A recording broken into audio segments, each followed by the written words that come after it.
Yes hello बच्चों, welcome welcome to SK ज्ञान channel. मैं कमल हंसपाल आपके लिए लेके आई हूँ आईसीएसई क्लास 10th का चैप्टर 2 केमिकल बॉन्डिंग।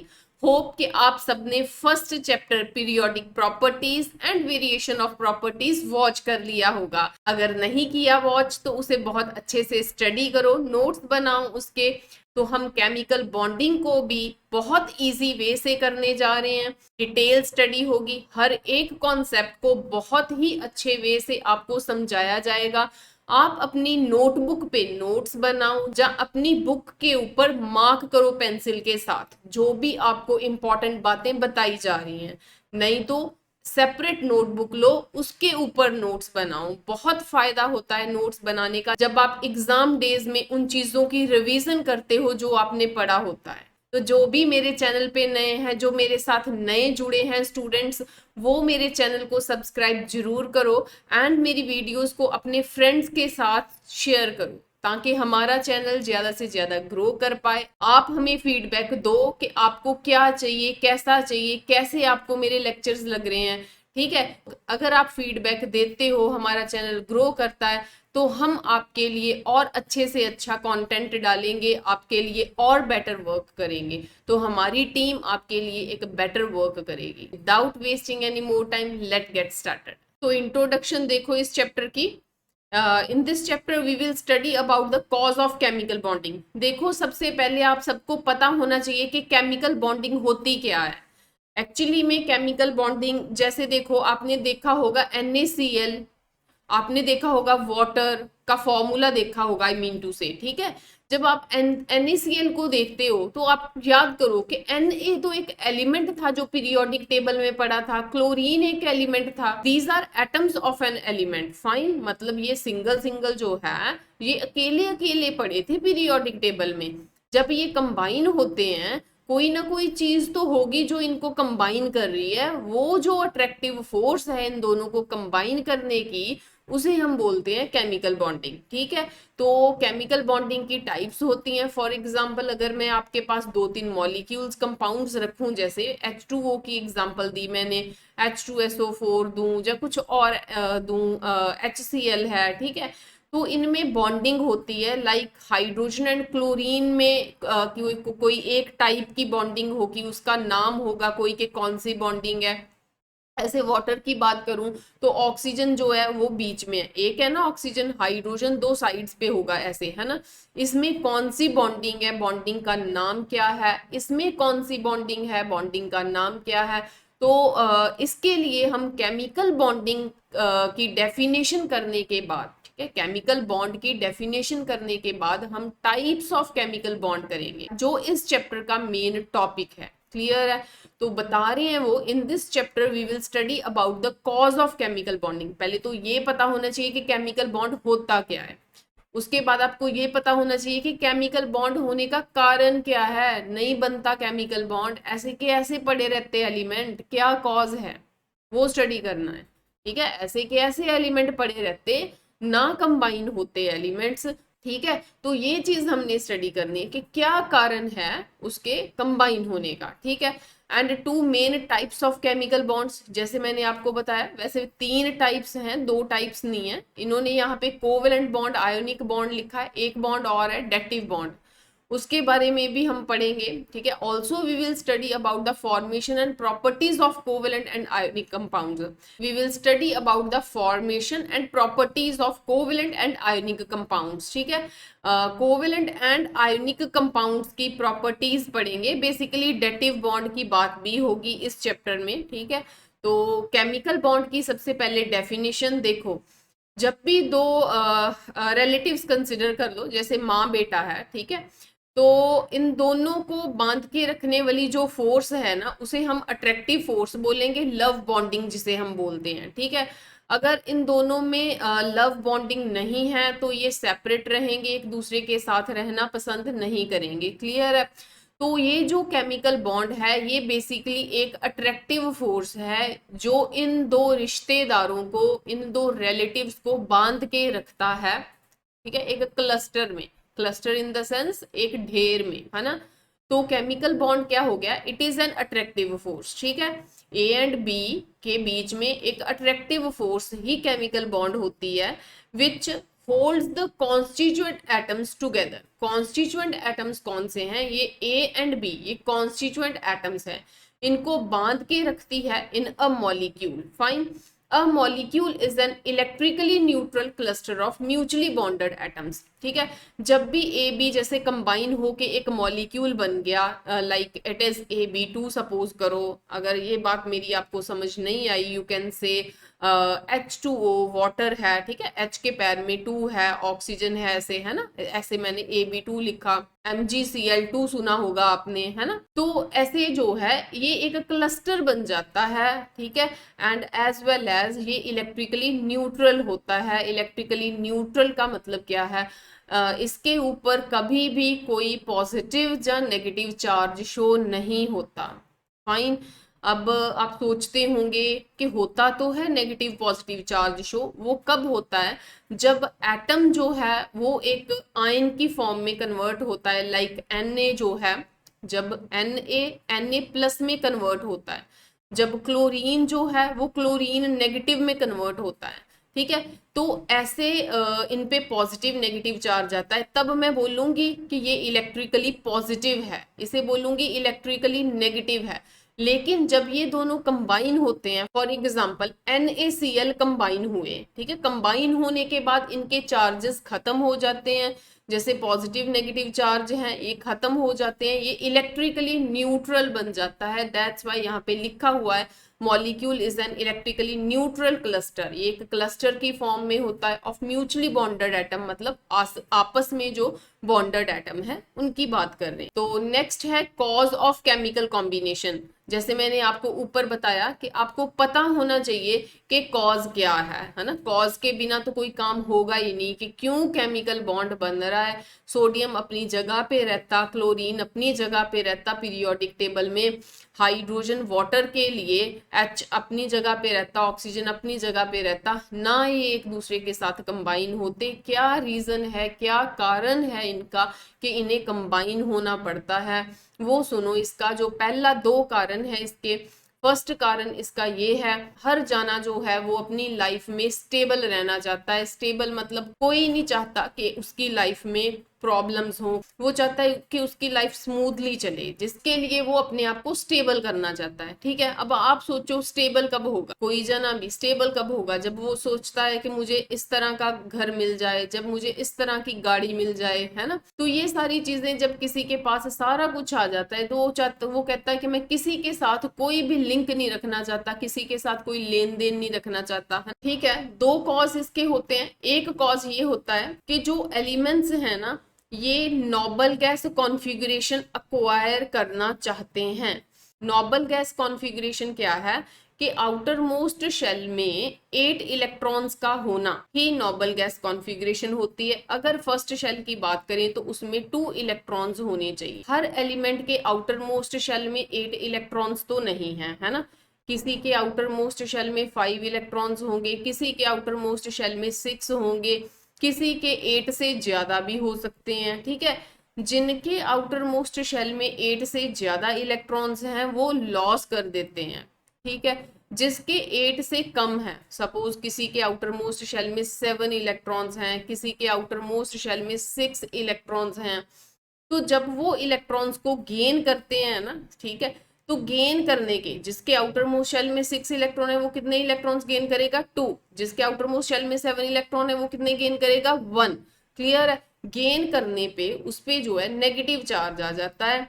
मतलब हर कोई जाना चाहता है कि मेरे आउटर मोस्ट शेल में 8 इलेक्ट्रॉन्स हो। अगर सिर्फ एक ही शेल है तो मेरे आउटर मोस्ट शेल में 2 इलेक्ट्रॉन्स हो, क्योंकि हर कोई अपनी लाइफ में स्टेबिलिटी चाहता है। क्योंकि अपनी डेली रूटीन लाइफ में भी आपने नोट करा होगा कि हर जना अपनी लाइफ में स्टेबिलिटी चाहता है। अगर किसी के पास कुछ कम है तो वो कहता है कि मेरे पास ये आ जाए, मेरे पास वो आ जाए, अगर ये सारी चीजें मुझे मिल जाएं तो मैं अपनी लाइफ में खुश हो जाऊंगा, स्टेबल हो जाऊंगा, है ना। तो जब किसी के पास कुछ ज्यादा होता है तो वो डोनेशन करनी शुरू कर देता है ना, कि ये चीजें मेरे लिए एक्स्ट्रा है, मुझे नहीं चाहिए।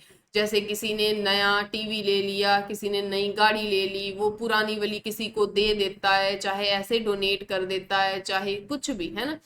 जिसके पास एक्स्ट्रा है वो बांट देता है, जिसके पास नहीं होता वो लेना चाहता है। ऐसे करने से क्या होता है कि वो स्टेबल स्टेट में आ जाते हैं। दैट्स वाई यहाँ पे लिखा है tendency to acquire noble gas configuration. ये जो थ्योरी थी ये कॉसल एंड लुईस ने दी थी। Fine, according to the law of octet elements having 8 electron in their valence shell are chemically less reactive. आप खुद सोचो, जिसके पास 8 इलेक्ट्रॉन्स हैं वो क्यों किसी के साथ रिएक्ट करेगा? वो नहीं किसी के साथ रिएक्ट करेगा। कहने का मतलब वो किसी के साथ कोई रिश्ता नहीं रखना चाहता। Less reactive, hence extremely stable. ठीक है, तो नोबल गैस कॉन्फ़िगरेशन एक्वायर करने के बाद, मतलब आउटर मोस्ट शेल में 8 इलेक्ट्रॉन्स लेने के बाद जो एलिमेंट्स हैं, जो एटम, जो एलिमेंट्स हैं वो एक्सट्रीमली स्टेबल हो जाते हैं। जिनकी स्टेबिलिटी जो अटेन कर लेते हैं उनकी जो रिएक्टिविटी है, ठीक है, रिएक्टिविटी है वो क्या होगी? लेस होगी, क्योंकि जो स्टेबल हो चुके होते हैं वो किसी के साथ कोई रिश्ता नहीं रखना चाहते, वो लेस रिएक्टिव होते हैं। ठीक है, since noble gases have 8 electrons in their valence shell. Yes, ये आपने देखा होगा कि जो नोबल गैसेस हैं उनके आउटर मोस्ट शेल में 8 इलेक्ट्रॉन्स हैं। ये हमने पिछले चैप्टर में ये बात कर ली हुई है। ठीक है, तो जो नोबल गैसेस हैं उनके तो आउटर मोस्ट शेल में 8 इलेक्ट्रॉन्स हैं, वो किसी के साथ कोई रिश्ता नहीं रखते, कोई कंपाउंड नहीं बनाते। बहुत कम कंपाउंड हैं जो नोबल गैसेस के बने हुए हैं। ठीक है, तो जो ऑल अदर एलिमेंट्स हैं, बाकी पीरियोडिक टेबल में नोबल गैसेस को छोड़ के कहता जितने भी एलिमेंट्स हैं try to attain the state of maximum stability. अगर वो मैक्सिमम स्टेबिलिटी अटेन करने की कोशिश में लगे हुए हैं ना, तो इस चक्कर में वो कहते हैं मैं जान लूज कर लूं जा मैं गेन कर लूं। ठीक है, एंड मिनिमम रिएक्टिविटी, वो चाहते क्या है कि मेरे पास मैक्सिमम स्टेबिलिटी हो जाए। जैसे मैंने आपको यहाँ पे ऊपर बताया, एक्सट्रीमली स्टेबल मतलब लेस रिएक्टिव। वो चाहते हैं कि हम में मैक्सिमम स्टेबिलिटी आ जाए तो मिनिमम रिएक्टिविटी हो हमारी।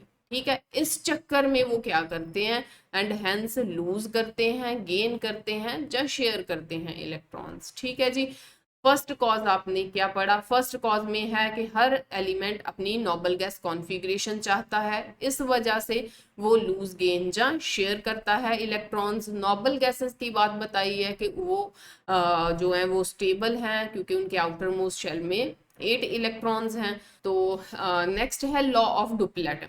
जैसे मैंने आपको यहीं पे ही बता दिया था कि जिसके आउटर मोस्ट शेल में 8 इलेक्ट्रॉन है वो, उस लॉ को आप ऑक्टेट रूल बोलोगे। एंड जिसके आउटर मोस्ट शेल में 2 इलेक्ट्रॉन है, लेकिन वो फर्स्ट शेल होना चाहिए, सिर्फ फर्स्ट शेल। ठीक है, फर्स्ट शेल में 2 इलेक्ट्रॉन्स होने चाहिए।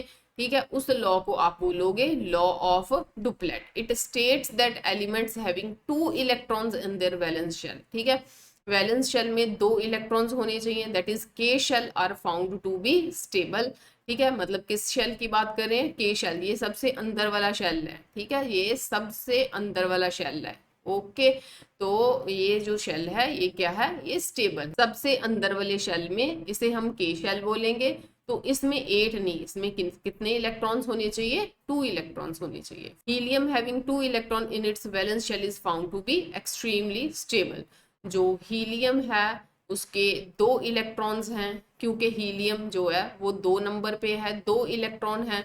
इसका फर्स्ट शेल है ये, सपोज करो ये सेकंड, इसमें 2 ही इलेक्ट्रॉन्स हैं। फाइन, तो ये क्या है? ये एक्सट्रीमली स्टेबल है। दैट्स वाई जो हीलियम है पीरियोडिक टेबल में वॉच करो वो नोबल गैसेस की साइड पे रखा है जा। तो नोबल गैसेस दी हुई हैं, हीलियम से लेके रेडॉन तक दी हुई है। ये लिस्ट आपको याद करनी है। एंड इनके एटॉमिक नंबर्स कैसे याद रखने हैं? जैसे हीलियम 2 नंबर पे है, ठीक है, पैटर्न आपने याद रखना है। 2 में आप फिर 8 8 ऐड करोगे 2 बार, फिर 18 18 ऐड करोगे 2 बार, फिर 32 ऐड करोगे। आपको इनके एटॉमिक नंबर्स पता लग जाएंगे। इनकी लिस्ट ऐसे याद करके उनके एटॉमिक नंबर्स अगर आपको भूलते हैं, जैसे क्रिप्टन का कितना है अगर भूल जाता है तो क्या करना है आपने? सबसे पहले 2 लिख देना है। क्लियर है? जैसे यहाँ पे 2 लिख दिया, 2 में 8 ऐड करना है 10, फिर 8 ऐड किया 18, फिर आप 18 ऐड करोगे 36, फिर 18 ऐड करोगे 54, फिर 32 ऐड करोगे 86। ऐसे करके आप एटॉमिक नंबर्स पता कर सकते हो। उसके बाद रही बात इनकी कॉन्फ़िगरेशन की कि इनकी कॉन्फ़िगरेशन कैसे करनी है। जैसे आउटर मोस्ट शेल में देखो 2 इलेक्ट्रॉन्स हैं, ऑब्वियस है वो कहाँ फिल होंगे, फर्स्ट शेल में फिल होंगे। फर्स्ट शेल की रिप्रेजेंटेशन कैसे होगी, ऐसे, है ना, एक ही शेल है, क्लियर है। लेकिन जो 10 इलेक्ट्रॉन्स हैं वो कैसे फिल होंगे, अब फर्स्ट शेल में तो 2 इलेक्ट्रॉन्स रख लिए, क्लियर है, तो बाकी जो बचे हैं वो कितने होंगे, ऑब्वियस है 8 है, ठीक है। के शेल में जो है वो 2 इलेक्ट्रॉन्स रखे गए, एल शेल जो है, ठीक है, उसमें 8 इलेक्ट्रॉन्स रखे गए, टोटल जो है वो आपको 10 इलेक्ट्रॉन्स फिल करने थे, ऐसे ही 18, ठीक है। अब बात आती है कि के शेल में 2 रख लिए, 8 नहीं रख सकते थे, 6 नहीं रख सकते थे, नहीं, फर्स्ट शेल में जगह सिर्फ 2 इलेक्ट्रॉन्स रखने की है, ये के शेल के हो गए। क्या नेक्स्ट 16 बच गए, क्या यहाँ पे 16 नहीं रख सकते, नहीं, आपको सेकंड शेल में 8 इलेक्ट्रॉन्स ही रखने हैं, 8 रखे गए, बाकी कितने बचे, बाकी आपके पास 8 बचे, क्लियर है, फाइन। तो ऐसे आपको ये एल के है, ये एम के है ना, इसे आप नेक्स्ट का भी कर सकते हो, क्योंकि आपको पिछले चैप्टर में एक फॉर्मूला भी बताया था नंबर ऑफ इलेक्ट्रॉन्स का, ठीक है। अगर आपने रिवीजन करी हुई है कि किसी पर्टिकुलर शेल में नंबर ऑफ इलेक्ट्रॉन्स फाइंड करने हैं तो उसका फॉर्मूला 2n² होता है, ठीक है। जैसे आपने फर्स्ट शेल में फाइंड करने हैं तो n की जगह पे आप 1 पुट करोगे, अगर आपको सेकंड शेल में फाइंड करने हैं तो आप 2 पुट करोगे, थर्ड शेल में फाइंड करने हैं तो 3 करोगे, आई बात समझ में। तो उससे अगर मैं आपको यहाँ पे बता ही देती हूँ, देखो अगर आपने फर्स्ट, ये रहा फॉर्मूला, ठीक है, अगर आप फर्स्ट शेल में फाइंड करते हो, यहाँ पे लिख देती हूँ मैं, अगर आप फर्स्ट शेल में चाहते हो, ठीक है, फर्स्ट शेल में चाहते हो, एन की जगह पे 1 पुट करो, क्या आ जाना है 2, फर्स्ट शेल में ज्यादा से ज्यादा 2 इलेक्ट्रॉन्स रख सकते हो, सेकंड शेल में एन की जगह पे 2 पुट कर दो, यहाँ पे 2 2 जार 4 2 जार 8, ठीक है। सेकंड शेल में 8 रख सकते हो, 9 तो बिल्कुल भी नहीं रख सकते, 8 से कम हो सकते हैं। थर्ड शेल की बात करें, तीसरे शेल में एन की जगह पे 3 पुट करो, 3 3 जार 9, 9 2 जार कितने हो गए 18, फाइन। थर्ड शेल में 18 से ज्यादा मत रखना कभी भी, ठीक है, कम रख सकते हो, 18 से कभी ज्यादा मत रखना। ऐसे ही आप फोर्थ शेल ऑनवर्ड ऐसे सारे आप पता कर सकते हो, आई बात समझ में, ठीक है। अभी तक मैंने आपको फर्स्ट कॉज बताया, फर्स्ट कॉज क्या है, फर्स्ट कॉज है कि हर एलिमेंट जो है वो अपनी स्टेबल कॉन्फ़िगरेशन चाहता है, स्टेबल कॉन्फ़िगरेशन पाने की वजह से उसे अपने इलेक्ट्रॉन्स जहाँ लूज करने पड़ते हैं, जहाँ गेन करने पड़ते हैं, किनको लूज गेन नहीं करने पड़ते, नोबल गैसेस को लूज गेन नहीं करने पड़ते, बाकी जो एलिमेंट्स हैं वो इसी चक्कर में जो मेरी जो कॉन्फ़िगरेशन है वो स्टेबल हो जाए, इस चक्कर में वो लूज गेन करते हैं, ठीक है जी। ये फर्स्ट कॉज है, ये फर्स्ट कॉज है केमिकल बॉन्ड का। अब आप सोचोगे कि नोबल गैस कॉन्फ़िगरेशन उन्होंने अक्वायर कर ली, तो ये क्या कारण हुआ भाई केमिकल बॉन्ड का, ये कारण हुआ, सपोज किसी के ऊपर 2 चार्ज आया, 2 चार्ज कब आया होगा 2 प्लस का, जब इसने 2 इलेक्ट्रॉन अपने में से लूज कर दिए होंगे। लूज करने का कारण क्या है, इसने किसी को ना 2 इलेक्ट्रॉन्स दे दिए होंगे, जिसने लिए होंगे उसके ऊपर 2 नेगेटिव का चार्ज आएगा, जिसने दिए होंगे, इसने क्यों दिए होंगे उसका कारण क्या होगा, क्योंकि नोबल गैस कॉन्फ़िगरेशन से 2 ज्यादा इलेक्ट्रॉन्स होंगे, मतलब आउटर मोस्ट शेल में 8 इलेक्ट्रॉन्स रखने के बाद इसके पास 2 इलेक्ट्रॉन्स एक्स्ट्रा बच जाते होंगे। अगर ये वो वाला एलिमेंट होगा, अगर ये किसी से 2 इलेक्ट्रॉन ले ले तो ये इसके आउटर मोस्ट शेल में 8 इलेक्ट्रॉन्स आ जाते होंगे, फाइन। तो कहने का मतलब नोबल गैस कॉन्फ़िगरेशन अक्वायर करने के चक्कर में इन पे नेगेटिव पॉजिटिव चार्ज आता है, जिसकी वजह से ये एक दूसरे के साथ केमिकल बॉन्ड बनाते हैं, क्लियर है। ये मैंने एक एग्जांपल रखी है, एक एग्जांपल शेयरिंग की भी आप यहाँ पे कर सकते हो, ठीक है, वो हम आगे जाके करेंगे।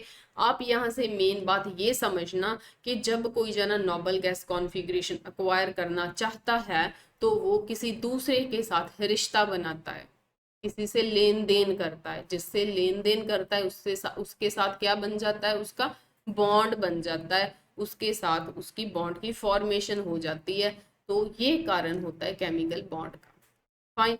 तो दूसरा कारण क्या होता है कि मिनिमम एनर्जी जो है वो अक्वायर करनी होती है, ठीक है। तो मॉडर्न कॉन्सेप्ट है ये। इस कॉन्सेप्ट के accordingly atoms of various elements combine with each other only if chemical combination leads to decrease in energy. सिर्फ तब ही दो एलिमेंट्स कंबाइन होते हैं अगर कॉम्बिनेशन के बाद उनकी एनर्जी डिक्रीज हो, leads in decrease of chemical energy. If on chemical combination the energy of the system increases, अगर system की energy increase होती है, no bond is said to be formed between them, उसमें कोई बॉन्ड नहीं बनता। दो कारण हो गए। फर्स्ट कारण हो गया नोबल गैस कॉन्फ़िगरेशन एक्वायर करना चाहते हैं जिसकी वजह से वो एक दूसरे के साथ लेन देन करते हैं, फाइन। एंड सेकंड रीजन है कि वो वाले एलिमेंट्स कंबाइन होते हैं जिनमें मिनिमम एनर्जी होती है, मतलब मिनिमम एनर्जी एक्वायर करना चाहते हैं। आपको पता है मिनिमम एनर्जी वाले जो है वो उथल पुथल नहीं करते, तो कहता वो बॉन्ड ही नहीं बनता जब मैक्सिमम एनर्जी होगी। जब मैक्सिमम एनर्जी होगी तब बॉन्ड नहीं बनना। बॉन्ड कब बनना है? जब मिनिमम एनर्जी होगी। ये दो रीजंस हैं। तो नेक्स्ट टॉपिक है टाइप्स ऑफ केमिकल बॉन्ड्स। जैसे मैंने आपको पीछे बताया कि केमिकल बॉन्ड्स की तीन टाइप्स हैं। एक बॉन्ड है electrovalent bond, the second one is covalent bond, the third one is coordinate bond और डेटिव बॉन्ड। ठीक है। इलेक्ट्रोवैलेंट बॉन्ड का दूसरा नाम आयोनिक बॉन्ड है। याद आप कहां से रखोगे? जब कोई एक एटम दूसरे जने को अपना इलेक्ट्रॉन दे देता है तो उस पे पॉजिटिव चार्ज आता है, लेने वाले के ऊपर नेगेटिव चार्ज आता है, तो ये आयंस फॉर्म हो जाते हैं। ठीक है, ये पॉजिटिव आयन है, ये नेगेटिव आयन है। तो इन दोनों में बनने वाले बॉन्ड को आयोनिक बॉन्ड बोलते हैं। क्लियर है? तो इसी को ही आप इलेक्ट्रोवैलेंट बॉन्ड भी बोल सकते हो। क्लियर है? बाय ट्रांसफर ऑफ वन और more electrons from valence shell of one atom to other. ठीक है, जो इलेक्ट्रॉन्स हैं वो ट्रांसफर होते हैं चाहे एक या एक से ज्यादा। फॉर एग्जाम्पल अगर आप NaCl की बात करते हो तो इसमें जो इलेक्ट्रॉन्स हैं आपको पता है, जो सोडियम है वो 11 नंबर पे है, इसकी जो कॉन्फ़िगरेशन है वो 281 रहेगी। क्लोरीन 17 नंबर पे है, एटॉमिक नंबर उसका 17 है एंड उसकी कॉन्फ़िगरेशन 287 रहेगी। ठीक है, इसके आउटर मोस्ट शेल में 1 इलेक्ट्रॉन है, तो ये कहता है कि मैं लूज कर देता हूँ, ये छोड़ देता है ये, सो दैट्स वाई इसके ऊपर पॉजिटिव चार्ज आता है। इसके पास एक इलेक्ट्रॉन की कमी होने की वजह से जो इसने छोड़ा होता है वो ले लेता है, इसके ऊपर नेगेटिव चार्ज आ जाता है। ठीक है, तो इन दोनों में एक इलेक्ट्रॉन का ट्रांसफर हुआ है। ठीक है, कंप्लीट ट्रांसफेरेंस हो गई है, इसमें एक में से दूसरे जने के पास कंप्लीट चला गया। कंप्लीट जाने से इसके ऊपर जो पॉजिटिव नेगेटिव चार्ज आता है, क्लियर है, तो उसे आप बोलते हो electrovalent bond and ionic bond. Clear है? तो कोवेलेंट बॉन्ड में ऐसा नहीं होता कि पूरा कंप्लीट ट्रांसफेरेंस हो जाए, यहाँ पे आप लिख सकते हो कि इसमें कंप्लीट ट्रांसफेरेंस हुआ है। एंड ये बात आपको मैंने पिछले चैप्टर में भी बताई हुई है। इसमें जो है कंप्लीट ट्रांसफेरेंस नहीं होता, इसमें ए एंड बी जो है ये अपने इलेक्ट्रॉन कंप्लीट नहीं इसको देता, बस कहता है कि मैं अपना इलेक्ट्रॉन यहाँ पे रखता हूँ। ठीक है, मैं भी शेयर करूंगा, तू भी शेयर कर। बी भी ऐसा करता है कि बी भी अपना इलेक्ट्रॉन रखता है, कहता मैं भी शेयर करूंगा, ठीक है, मेरा काम भी बन जाए, मेरा ऑक्टेट भी कंप्लीट रहे और तू भी शेयर कर ले। ऐसे दोनों में म्यूचुअल शेयरिंग होती है। क्लियर है? इसमें क्या होता है? म्यूचुअल शेयरिंग ऑफ वन और टू और थ्री पेयर ऑफ इलेक्ट्रॉन्स। ठीक है, क्या बनाता है उसमें? क्या बनता है उसमें? कोवेलेंट बॉन्ड बनता है। क्लियर है? ठीक है, इसमें कंप्लीट ट्रांसफर होता है, इसमें आप लिख लो इसमें शेयरिंग होती है। क्लियर है? एक बात यहाँ पे आप और नोट कर सकते हो कि शेयरिंग होती है, जो कंट्रीब्यूशन है ना, यहाँ पे लिख लो आप। ठीक है, कंट्रीब्यूटेड बाय बोथ। ठीक है, जो कंट्रीब्यूशन है वो दोनों के द्वारा हुई है एंड जो शेयरिंग हुई है ना, जो शेयरिंग हुई है वो भी दोनों के द्वारा ही हुई है। क्लियर है?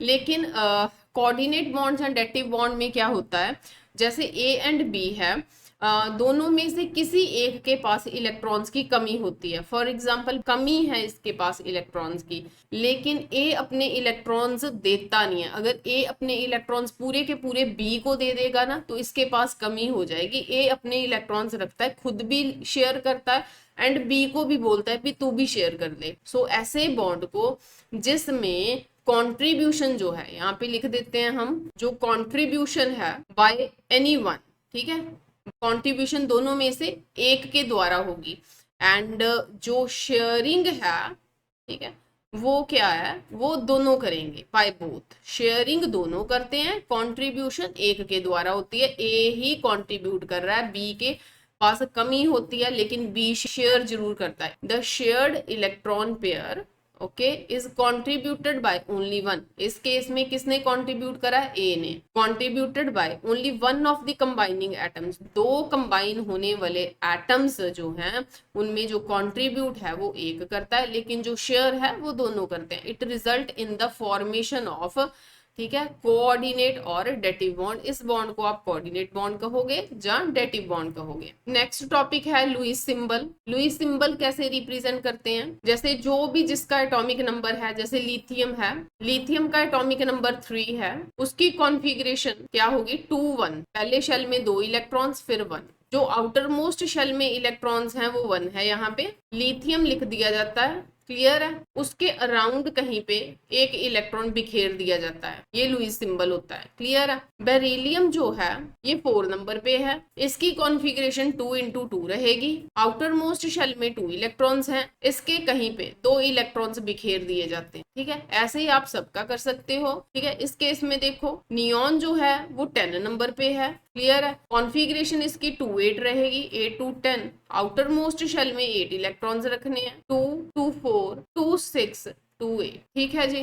तो इस सिंबल को आप लुईस सिंबल बोलोगे। तो नेक्स्ट टॉपिक है आयन। आयन कैसे बनता है, इसकी बात वैसे हो ही गई है।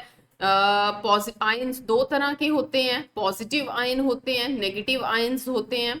जो पॉजिटिव हैं वो वाले एटम्स पॉजिटिव आयंस बनाते हैं जिनके पास इलेक्ट्रॉन्स ज्यादा होते हैं, आउटर मोस्ट शेल में इलेक्ट्रॉनिक कॉन्फ़िगरेशन से ज्यादा होते हैं, ठीक है, स्टेबल कॉन्फ़िगरेशन से ज्यादा होते हैं। फॉर एग्जांपल अगर किसी के पास ज्यादा इलेक्ट्रॉन है तो वो लूज कर देता है, लूज करने पे उसमें से नेगेटिविटी खत्म हो जाती है, मैं नेगेटिविटी खत्म होने से उसके ऊपर पॉजिटिव चार्ज आता है, ठीक है। तो अगर किसी के पास कमी है तो वो इलेक्ट्रॉन्स को खाता है, ले लेता है, अगर इलेक्ट्रॉन्स मतलब नेगेटिव चार्ज, अगर उसने इलेक्ट्रॉन्स मतलब नेगेटिव चार्ज उसने खा लिए, ले लिए, ठीक है, तब हम बोलेंगे कि उसके ऊपर नेगेटिव चार्ज आता है, क्लियर है। तो आयंस दो तरह के हैं, positive charge, negative charge. Positive charge बनता है लूज करने से, मतलब अपने आप में से इलेक्ट्रॉन को खो देने से, एंड गेन करने पे इलेक्ट्रॉन खा लिया मतलब नेगेटिविटी ले ली, नेगेटिविटी ले ली कहने का मतलब नेगेटिव चार्ज आ गया, ऐसे याद रख सकते हो आप, ठीक है। An ion is formed by loss और गेन ऑफ वन और more electrons by neutral atom, ठीक है, किसमें से, न्यूट्रल एटम में से, फाइन। फॉर एग्जाम्पल कॉपर में 2 इलेक्ट्रॉन एक्स्ट्रा होते हैं, ठीक है, कॉपर 2 पॉजिटिव होता है, जिंक में 2 पॉजिटिव होता है, क्लोरीन एंड फ्लोरीन पे 1 1 होता है, ठीक है। नेक्स्ट है difference between atom and ion. जो आयन है वो तब बनता है जब कोई भी एटम है वो नोबल गैस कॉन्फ़िगरेशन जो है वो अक्वायर कर जाता है, क्लियर है। कहने का मतलब कि ऑक्टेट कंप्लीट हो जाता है, कहने का मतलब कि किसी के साथ रिएक्ट नहीं करता, लेकिन जो एटम है इसमें इलेक्ट्रॉन्स एक्सेस या कमी हो सकती है इनके पास इलेक्ट्रॉन्स की, ठीक है।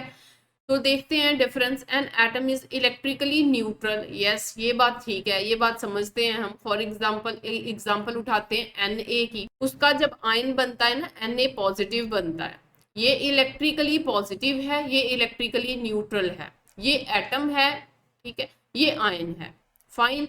तो फर्स्ट पॉइंट है an atom is electrically neutral but an ion is electrically charge, हाँ जी, फर्स्ट बात क्लियर होगी सबको, है ना। द इलेक्ट्रॉनिक कॉन्फ़िगरेशन यहाँ पे लिखा इट हैज पॉजिटिव और नेगेटिव चार्ज, फाइन। दूसरी बात, electronic configuration of atom and ions are different from one another, yes होते हैं। जो आयंस है ना, ठीक है, यहाँ पे मैंने लिख के दिया था आपको, जो आयंस हैं वो नोबल गैस कॉन्फ़िगरेशन अक्वायर कर जाते हैं। Ions usually possesses inert gas configuration and hence are stable, लेकिन एटम्स ऐसे नहीं होते। 2 पॉइंट्स क्लियर हो गए। थर्ड पॉइंट देखो, an ion can exist independently, ion independently exist कर सकता है इन सॉल्यूशन, क्यों, वो इसलिए क्योंकि वो उसने नोबल गैस कॉन्फ़िगरेशन अक्वायर कर ली है, बट एटम ऐसा नहीं होता, एटम के पास अभी कमी है जहाँ एक्सेस है, उसे अभी रिश्ता बनाना है किसी के साथ, but atom has no independent existence. For example The Na positive ion has free existence in an aqueous solution, while Na atom in water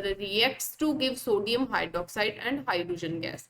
जबकि जो Na है जब इसे वाटर में डाला जाता है ना तो ये NaOH बनाता है, इसे बोलते हैं सोडियम हाइड्रोक्साइड। ठीक है, साथ में क्या बनता है, हाइड्रोजन गैस H2 गैस बनती है। क्लियर है?